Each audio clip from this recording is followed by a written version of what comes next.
बच्चों, तो आज हम आपको समझाने का प्रयास करेंगे पोल्ट्री फार्मिंग क्या है। पोल्ट्री फार्मिंग हिंदी में कहेंगे कुक्कुट पालन, यानी पक्षियों का पालन। वैसे पक्षियों का कैटेगरी जिनका हम इस्तेमाल एक प्रोडक्शन एंड उनके मांस का प्रोडक्शन के लिए करते हैं। जिन पक्षियों का सिलेक्शन हम पालन के लिए, कुक्कुट पालन के लिए, पोल्ट्री फार्मिंग के लिए करते हैं, उनके मांस में, उनके अंडों में हाई प्रोटीन और फैट पाए जाते हैं। हमारे भोजन में पोषक तत्वों की पूर्ति के लिए बड़े पैमाने पर इनका इस्तेमाल होता है। साथ ही साथ इनका भोजन स्वादिष्ट भी बनता है। यानी कि भारत में और विश्व में भी कहिए, लेकिन भारत में अंडे और मांस खाने वालों की अधिकतम संख्या है और इससे उनका पोषक तत्व की पूर्ति भी हो जाती है। भारत की बाजारों में अंडा और इन पक्षियों के मांस की मांग भी बहुत ज़्यादा है। खास करके मुर्गियों की मांस का बहुत ही डिमांड है, मांग है। अगर कोई व्यवसाय करना चाहे,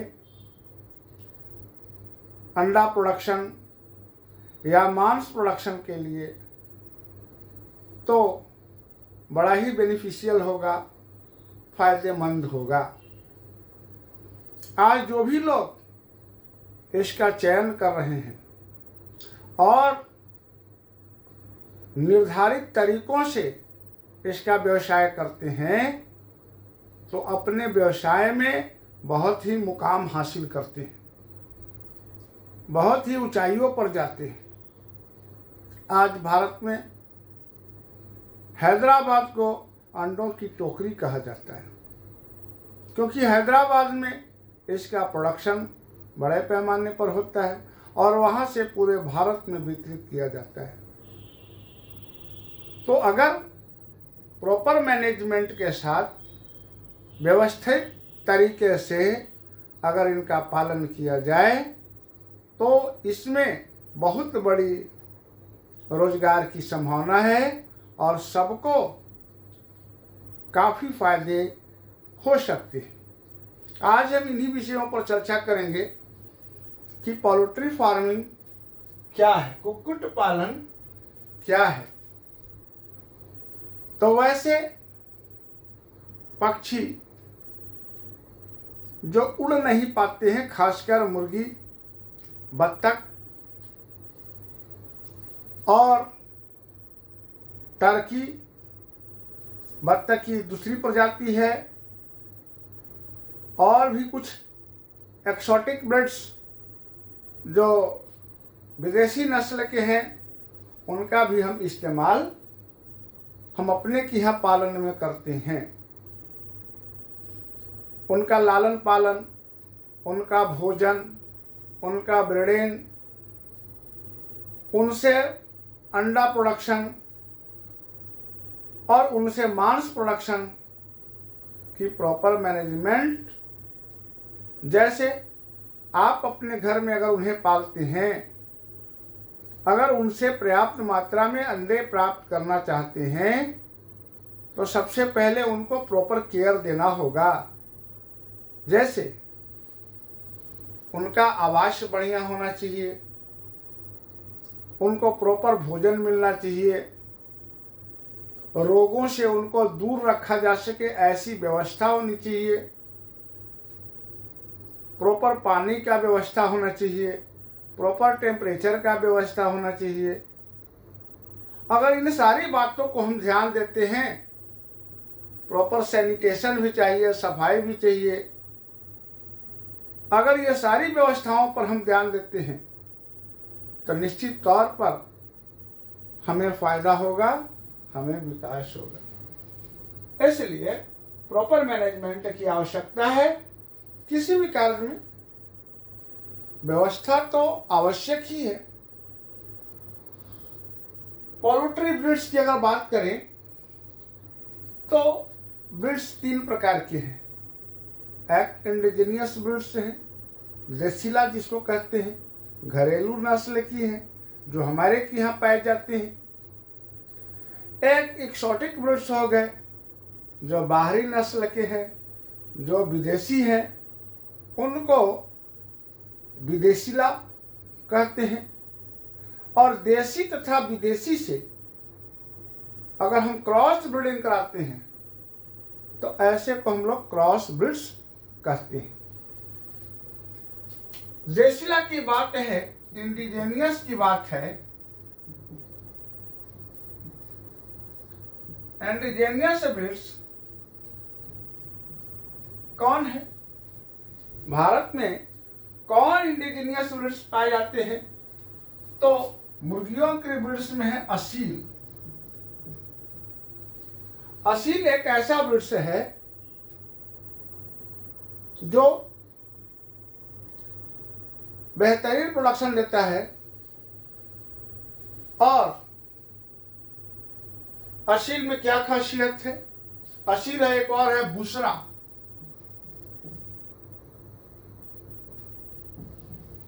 बुसरा ये 2 मुर्गियों का देसी नस्ल है। क्या फायदे हैं इनका? ऐसे इनका वजन 4.5 किलो तक पहुंच जाता है और इनमें रोग निरोधी क्षमता नेचुरली है, बहुत कम बीमार पड़ते हैं। भोजन हमारे आसपास के पाए जाने वाले जनरल भोजन, सामान्य भोजन को खा करके ये ग्रो कर जाते हैं। जैसे हमारे यहाँ के अनाजों की दाने खा करके ये ग्रो कर जाते हैं। हमारे यहाँ के टेम्परेचर में रह लेते हैं, तो ना इन पर टेम्परेचर का प्रभाव पड़ता है, ना इनको भोजन की विशेष सुविधा की आवश्यकता है, और ना ही इनको रोग जल्दी इनमें लगता है, चाहे वह वायरस जनित हो, बैक्टीरिया जनित हो या फंगस जनित हो। इनमें ऐसा नहीं लगता है। इनको पैरासाइटिक कीड़े भी, पैरासाइट्स भी इनको नहीं लगते। देखने में खूबसूरत होते हैं, है ना, रंगीन और चटकीले लगते हैं, देखने में अच्छे लगते हैं, वजन भी है। तो फिर इनको हम क्यों नहीं पालते? काहे हम दूसरा ब्रीड की चिंता करते हैं और एक्सोटिक ब्रीड्स, बाहरी ब्रीड्स को हम क्यों लाना चाहते हैं? तो इसका खास कारण है कि जो बाहरी ब्रीड्स हम लाते हैं, एक्सोटिक ब्रीड्स लाते हैं, विदेशी नस्ल के ब्रीड्स जाति प्रजाति को लाते हैं, उनमें क्या फायदे हैं? तो ये देसला नस्ल जो है इनका ग्रोथ धीमा होता है, टाइम लेंगे। विदेशला नस्ल जल्दी ग्रो कर जाएंगे। और क्या फायदे हैं? ये 4 किलो 4.5 किलो तक होंगे और 6 से 7 किलो तक हो जाएंगे। देसला नस्ल के अंडा देने की कैपेसिटी बहुत कम होती है, सालाना 60 अंडे ही दे पाते हैं। विदेशला 500 तक चले जाते हैं। तो जब व्यवसाय अगर हम करते हैं तो हमको तो जल्दी जल्दी अंडा चाहिए, जल्दी ही मांस का वजन चाहिए, तो हमको फायदा होगा। इसीलिए हम विदेशी नस्ल चाहते हैं। लेकिन विदेशी नस्ल के नुकसान ये हो जाता है कि वे हमारे टेम्परेचर में जी नहीं पाते, आसानी से रह नहीं पाते, बहुत सारे पैरासाइट उन पर हावी हो जाते हैं। हमारे यहाँ के टेम्परेचर उनको बर्दाश्त नहीं होता, तो हमको मांस भी चाहिए, अंडा भी चाहिए, उनको जिंदा रखना भी है। तब एक दूसरा तरीका हमने अपनाया, क्रॉस ब्रीडिंग। और क्रॉस ब्रीड करके हम नए प्रकार के ब्रीड्स तैयार करते हैं। तो इसके बाद हम लोग एक्सोटिक ब्रीड जो लाए, इसमें व्हाइट लेगोर्न है, यह एक्सोटिक ब्रीड है, यह बाहरी ब्रीड्स है। और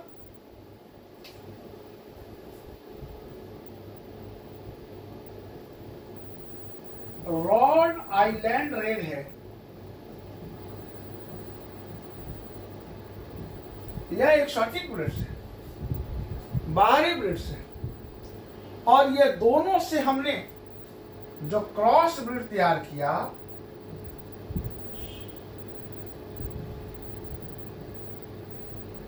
ये दोनों से हम लोग वेस्ला ब्रीड्स और एक्सोटिक ब्रीड से हमने तैयार किया क्रॉस ब्रीड, वह HH260 है।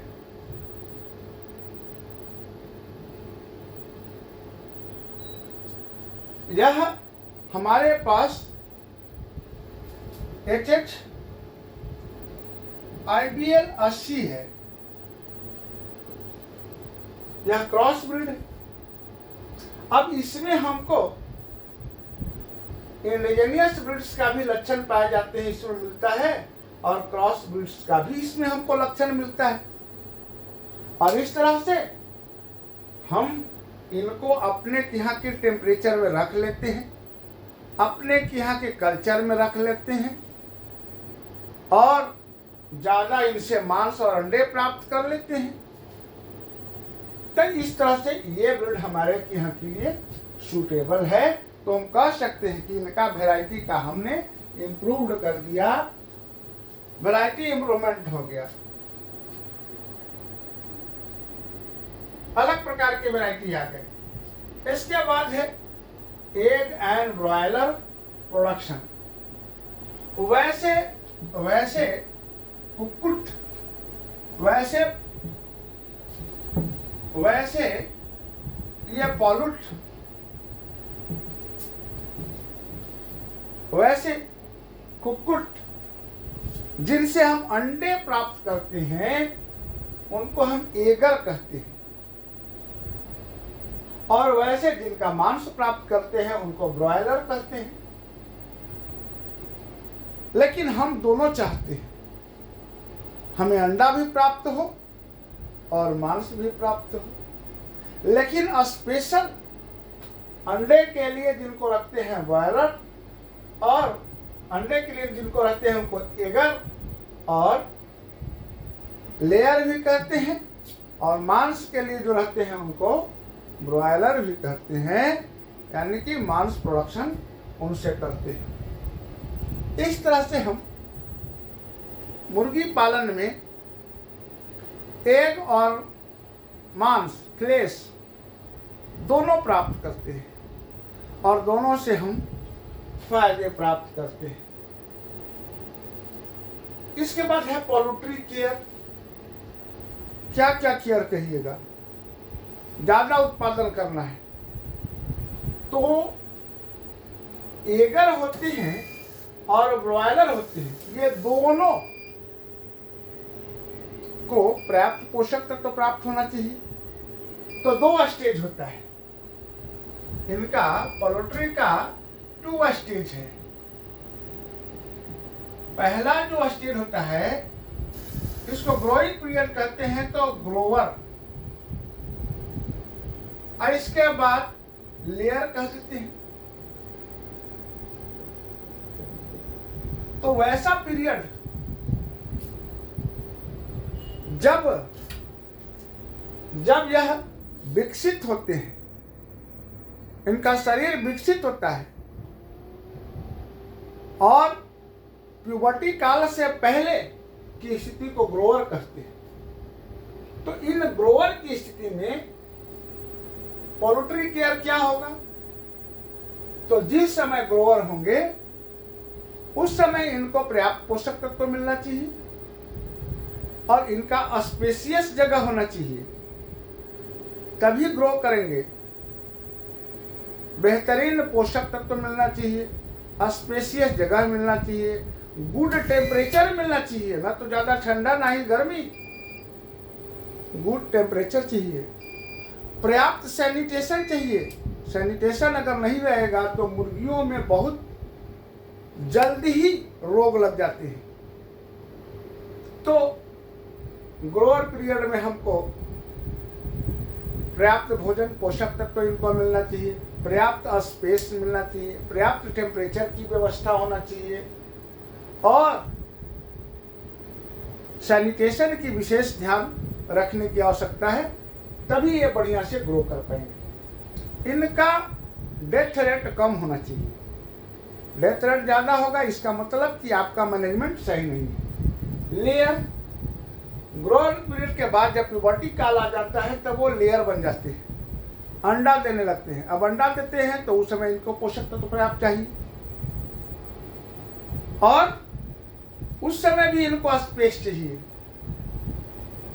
लाइट इंटेंसिटी ज़्यादा चाहिए, प्रकाश इनको ज़्यादा चाहिए जिस समय लेइंग का स्थिति आता है। तो ऐसी स्थिति में हम लेयर को भी लेइंग पीरियड के समय बहुत सारे बैक्टीरिया, वायरस इनके ऊपर हावी हो जाते हैं, तो सैनिटेशन चाहिए। तो ये सब अगर प्रॉपर मैनेजमेंट आप करते हैं तब आपका पर्याप्त ग्रोइंग होगा। अंडा जो प्रोडक्शन करते हैं लेयर का, तो लेयर का जो एग होता है वो दो प्रकार के होता है, फर्टिलाइज होता है और इनफर्टिलाइज होता है।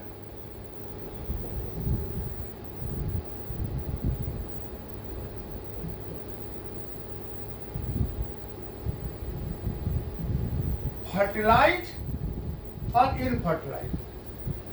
फर्टिलाइज होगा हेन विथ कॉक, जब मुर्गा की सहायता से अंडे प्राप्त होते हैं तब हम कहते हैं कि वह फर्टिलाइजेड है। और इनफर्टिलाइजेड विदाउट हेल्प ऑफ कॉक, बिना मुर्गा की सहायता से अंडा प्राप्त करना।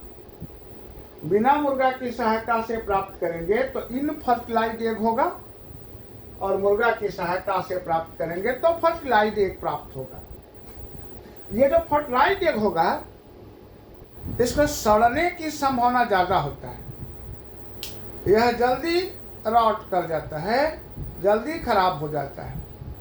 जबकि इनफर्टिलाइज एग है और जल्दी खराब नहीं होता, लंबे समय तक चूंकि वो फर्टिलिटी उसमें प्राप्त नहीं हुआ है,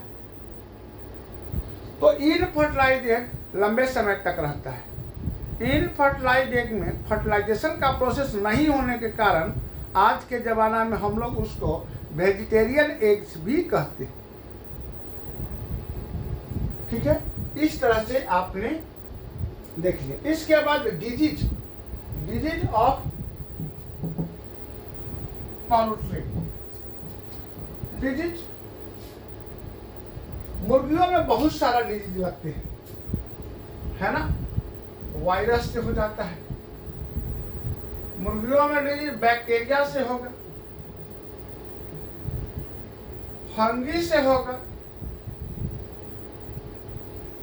फंगस हो गया और पैरासाइट से होगा। तो मुर्गियों में ये 4 प्रकार के बाहरी पैथोजेन हैं जो रोग कारक हैं। इसके साथ एक और होता है डिफिशियंसी।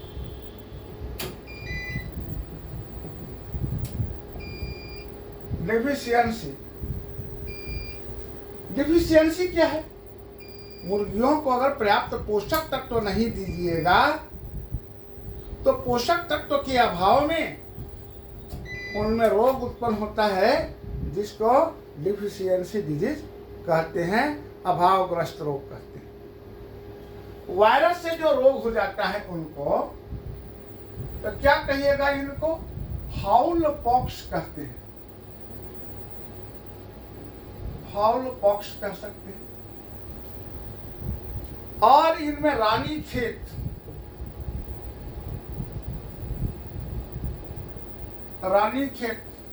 वायरस से इनको जनित है, फाउल पॉक्स है, रानीखेत है, ये होता है। इनमें फ्लू भी होता है, बुखार जैसा।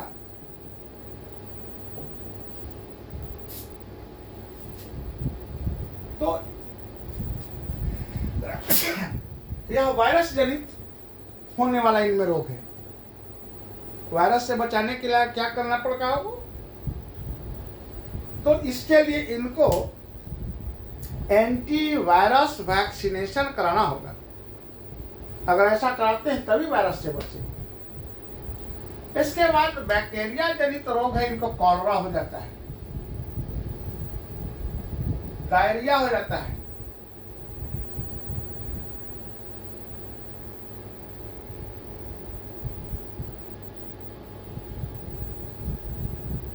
कॉलरा और डायरिया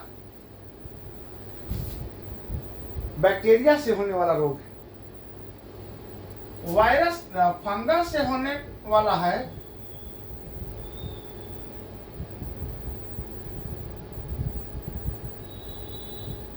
अस्परजिलस, अस्परजिलियोसिस, अस्परजिलियोसिस फंगस से होने वाला रोग है। और पैरासाइट, मुर्गियों के शरीर पर बहुत सारे ढील आ जाते हैं, इनको हम कहते हैं लाइस। ये लाइस चढ़ जाते हैं और मुर्गियों का पोषक तत्व तो सब खा लेते हैं। इनसे अगर नहीं बचाते हैं तो भी आपके मुर्गी का डेथ रेट बढ़ जाएगा, मृत्यु दर बढ़ जाएगा। और इस तरह से अगर मरने लगे और आपने प्रॉपर मैनेजमेंट नहीं किया, आप प्रॉफिट में नहीं रहेंगे, लॉस में रहेंगे। तो मैं समझता हूँ मैंने संक्षेप में पोल्ट्री फार्मिंग आपको समझा दिया। धन्यवाद।